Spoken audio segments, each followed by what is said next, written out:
L'inspecteur redescendit sur le quai et se dirigea rapidement vers les bureaux du consul. Aussitôt, et sur sa demande pressante, il fut introduit près de ce fonctionnaire. « Monsieur le consul, » lui dit-il sans autre préambule, « j'ai de fortes présomptions de croire que notre homme a pris passage à bord du Mongolia. » Et Fix raconta ce qui s'était passé entre ce domestique et lui à propos du passeport. « Bien, monsieur Fix, » répondit le consul, « je ne serais pas fâché de voir la figure de ce coquin, mais peut-être ne se présentera-t-il pas à mon bureau, s'il est ce que vous supposez. Un voleur n'aime pas à laisser derrière lui des traces de son passage, et d'ailleurs, la formalité des passeports n'est plus obligatoire. »« Monsieur le consul, » répondit l'agent, « si c'est un homme fort comme on doit le penser, il viendra. »« Faire viser son passeport ?»« Oui. Les passeports ne servent jamais qu'à gêner les honnêtes gens et à favoriser la fuite des coquins. Je vous affirme que celui-ci sera en règle. Mais j'espère bien que vous ne le viserez pas. »« Et pourquoi pas? Si ce passeport est régulier, » répondit le consul, « je n'ai pas le droit de refuser mon visa. » Cependant, monsieur le consul, il faut bien que je retienne ici cet homme jusqu'à ce que j'aie reçu de Londres un mandat d'arrestation. »« Ah, cela, monsieur Fix, c'est votre affaire, » répondit le consul. « Mais moi, je ne puis... » Le consul n'acheva pas sa phrase. En ce moment, on frappait à la porte de son cabinet, et le garçon de bureau introduisit deux étrangers, dont l'un était précisément ce domestique qui s'était entretenu avec le détective. C'étaient en effet le maître et le serviteur. Le maître présenta son passeport en priant laconiquement le consul de vouloir bien y apposer son visa. Celui-ci prit le passeport et le lut attentivement, tandis que Fix, dans un coin du cabinet, observait, ou plutôt dévorait l'étranger des yeux. Quand le consul eut achevé sa lecture, « Vous êtes Phileas Fogg, Esquire ?» demanda-t-il. « Oui, monsieur, » répondit le gentleman. « Et cet homme est votre domestique ?»« Oui, un Français nommé Passepartout. »« Vous venez de Londres ?»« Oui. »« Et vous allez... » À Bombay. »« Bien, monsieur. Vous savez que cette formalité du visa est inutile et que nous n'exigeons plus la présentation du passeport. »« Je le sais, monsieur, » répondit Phileas Fogg, « mais je désire constater par votre visa mon passage à Suez. »« Soit, monsieur. » Et le consul, ayant signé et daté le passeport, y apposa son cachet. Monsieur Fogg acquitta les droits de visa et, après avoir froidement salué, il sortit, suivi de son domestique. « Eh bien ?» demanda l'inspecteur. « Eh bien, » répondit le consul, « il a l'air d'un parfait honnête homme. »« Possible, » répondit Fix, « mais ce n'est point ce dont il s'agit. Trouvez-vous, monsieur le consul, que ce flegmatique gentleman ressemble trait pour trait au voleur dont j'ai reçu le signalement ? » ?»« J'en conviens, mais vous le savez, tous les signalements... » »« J'en aurai le cœur net, » répondit Fix. « Le domestique me paraît être moins indéchiffrable que le maître. De plus, c'est un Français qui ne pourra se retenir de parler. À bientôt, monsieur le consul. » Cela dit, l'agent sortit et se mit à la recherche de Passepartout. Cependant, M. Fogg, en quittant la maison consulaire, s'était dirigé vers le quai. Là, il donna quelques ordres à son domestique, puis il s'embarqua dans un canot, revint à bord du Mongolia et rentra dans sa cabine. Il prit alors son carnet qui portait les notes suivantes. « Quitter Londres, mercredi 2 octobre, 8h45 soir. Arrivé à Paris, jeudi 3 octobre, 7h20 matin. Quitter Paris, jeudi 8h40 matin. Arrivé par le Mont-Cenis à Turin, vendredi 4 octobre, 6h35 matin. Quitter Turin, vendredi 7h20 matin. Arrivé à Brindisi, samedi 5 octobre, 4h soir. Embarqué sur le Mongolia, samedi 5h soir. Arrivé à Suez, mercredi 9 octobre, 11h matin. Total des heures dépensées, 158,5, soit en jours, 6 jours et demi. Monsieur Fogg inscrivit ces dates sur un itinéraire disposé par colonne qui indiquait, depuis le 2 octobre jusqu'au 21 décembre, le mois, le quantième, le jour, les arrivées réglementaires et les arrivées effectives en chaque point principal. Paris, Brindisi, Suez, Bombay, Calcutta, Singapour, Hong Kong, Yokohama, San Francisco, New York, Liverpool, Londres, et qui permettait de chiffrer le gain obtenu ou la perte éprouvée à chaque endroit du parcours. Ce méthodique itinéraire tenait ainsi compte de tout, et M. Fogg savait toujours s'il était en avance ou en retard. Il inscrivit donc, ce jour-là, mercredi 9 octobre, son arrivée à Suez qui, concordant avec l'arrivée réglementaire, ne le constituait ni en gain ni en perte. Puis il se fit servir à déjeuner dans sa cabine. Quant à voir la ville, il n'y pensait même pas, étant de cette race d'Anglais qui font visiter par leurs domestiques les pays qu'ils traversent.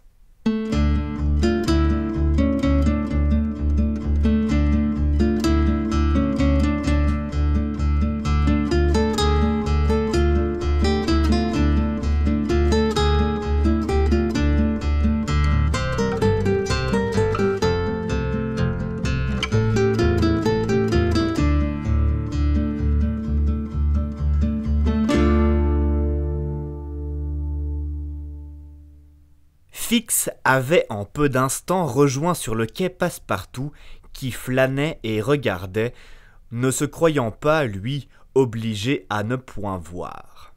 « Eh bien, mon ami, lui dit Fix en l'abordant, votre passeport est-il visé ?»« Ah, c'est vous, monsieur !» répondit le Français. « Bien obligé.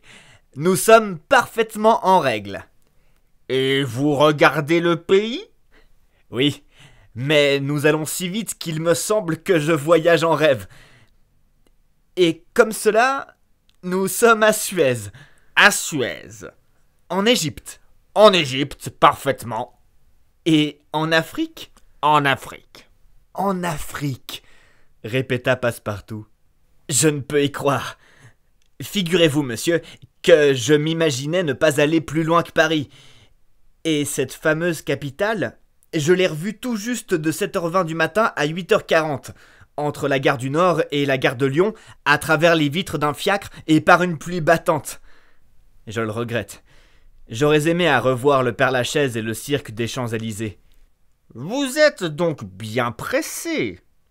demanda l'inspecteur de police. « Moi non, mais c'est mon maître. À propos, il faut que j'achète des chaussettes et des chemises. Nous sommes partis sans mal, avec un sac de nuit seulement. »« Je vais vous conduire à un bazar où vous trouverez tout ce qu'il faut. »« Monsieur, » répondit Passepartout, « vous êtes vraiment d'une complaisance. » Et tous deux se mirent en route. Passepartout causait toujours. « Surtout, dit-il, que je prenne bien garde de ne pas manquer le bateau. »« Vous avez le temps, » répondit Fix. « Il n'est encore que midi. » Passepartout tira sa grosse montre. « Midi ?» dit-il. « Allons donc, il est 9h52 !»« Votre montre retarde !» répondit Fix. « Ma montre ? Une montre de famille qui vient de mon arrière-grand-père ? Elle ne varie pas de 5 minutes par an, c'est un vrai chronomètre. »« Ah, je vois ce que c'est, » répondit Fix.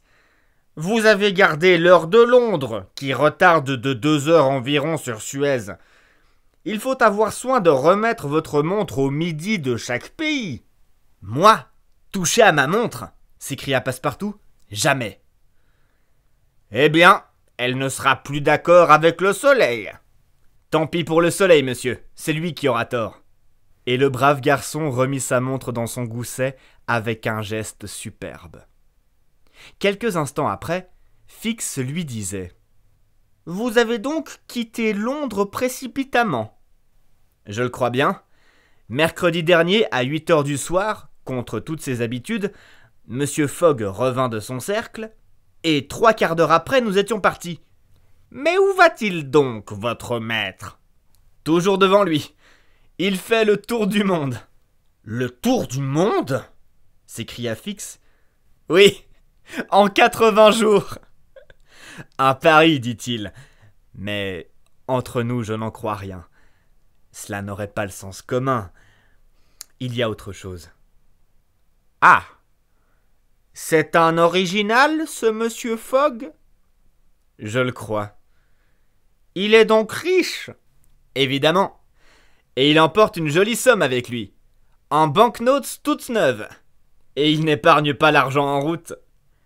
Tenez, il a promis une prime magnifique aux mécaniciens du Mongolia si nous arrivons à Bombay avec une belle avance. »« Et vous le connaissez depuis longtemps, votre maître ?»« Moi ?» répondit Passepartout. « Je suis entré à son service le jour même de notre départ. » On s'imagine aisément l'effet que ces réponses devaient produire sur l'esprit déjà surexcité de l'inspecteur de police. Ce départ précipité de Londres, peu de temps après le vol, cette grosse somme emportée, cette hâte d'arriver en des pays lointains, ce prétexte d'un pari excentrique, tout confirmait et devait confirmer Fix dans ses idées. Il fit encore parler le français et acquit la certitude que ce garçon ne connaissait aucunement son maître, que celui-ci vivait isolé à Londres, qu'on le disait riche sans savoir l'origine de sa fortune, que c'était un homme impénétrable, etc. Mais en même temps, Fix put tenir pour certain que Phileas Fogg ne débarquait point à Suez et qu'il allait réellement à Bombay. « Est-ce loin, Bombay ?» demanda Passepartout. « Assez loin, » répondit l'agent. « Il vous faut encore une dizaine de jours de mer. »« Et où prenez-vous Bombay ? » ?»« Dans l'Inde. »« En Asie ? » ?»« Naturellement. »« Diable, c'est ce que je vais vous dire. Il y a une chose qui me tracasse. C'est mon bec. »« Quel bec ?»« Mon bec de gaz que j'ai oublié d'éteindre et qui brûle à mon compte. Or, j'ai calculé que j'en avais pour 2 shillings par 24 heures. Juste 6 pence de plus que je ne gagne. Et vous comprenez que pour peu que le voyage se prolonge... » Fix comprit-il l'affaire du gaz ? C'est peu probable. Il n'écoutait plus et prenait un parti. Le Français et lui étaient arrivés au bazar. Fix laissa son compagnon y faire ses emplettes. Il lui recommanda de ne pas manquer le départ du Mongolia, et il revint en toute hâte au bureau de l'agent consulaire. Fix, maintenant que sa conviction était faite, avait repris tout son sang-froid. « Monsieur, dit-il au consul, je n'ai plus aucun doute. Je tiens mon homme. Il se fait passer pour un excentrique qui veut faire le tour du monde en 80 jours. »« Alors c'est un malin, répondit le consul. Et il compte revenir à Londres après avoir dépisté toutes les polices des 2 continents. »« Nous verrons bien, répondit Fix. Mais ne vous trompez-vous pas, demanda encore une fois le consul. Je ne me trompe pas. Alors, pourquoi ce voleur a-t-il tenu à faire constater par un visa son passage à Suez ? Pourquoi ? Je n'en sais rien, monsieur le consul, répondit le détective. Mais écoutez-moi. Et, en quelques mots, il rapporta les points saillants de sa conversation avec le domestique dudit Fogg. En effet, dit le consul, toutes les présomptions sont contre cet homme. Et qu'allez-vous faire? lancer une dépêche à Londres avec demande instante de m'adresser un mandat d'arrestation à Bombay, m'embarquer sur le Mongolia, filer mon voleur jusqu'aux Indes, et là, sur cette terre anglaise, l'accoster poliment, mon mandat à la main et la main sur l'épaule. Ces paroles prononcées froidement, l'agent prit congé du consul et se rendit au bureau télégraphique. De là, il lança au directeur de la police métropolitaine cette dépêche que l'on connaît. Un quart d'heure plus tard, Fix, son léger bagage à la main, bien muni d'argent d'ailleurs, s'embarquait à bord du Mongolia, et bientôt, le rapide steamer filait à toute vapeur sur les eaux de la mer Rouge.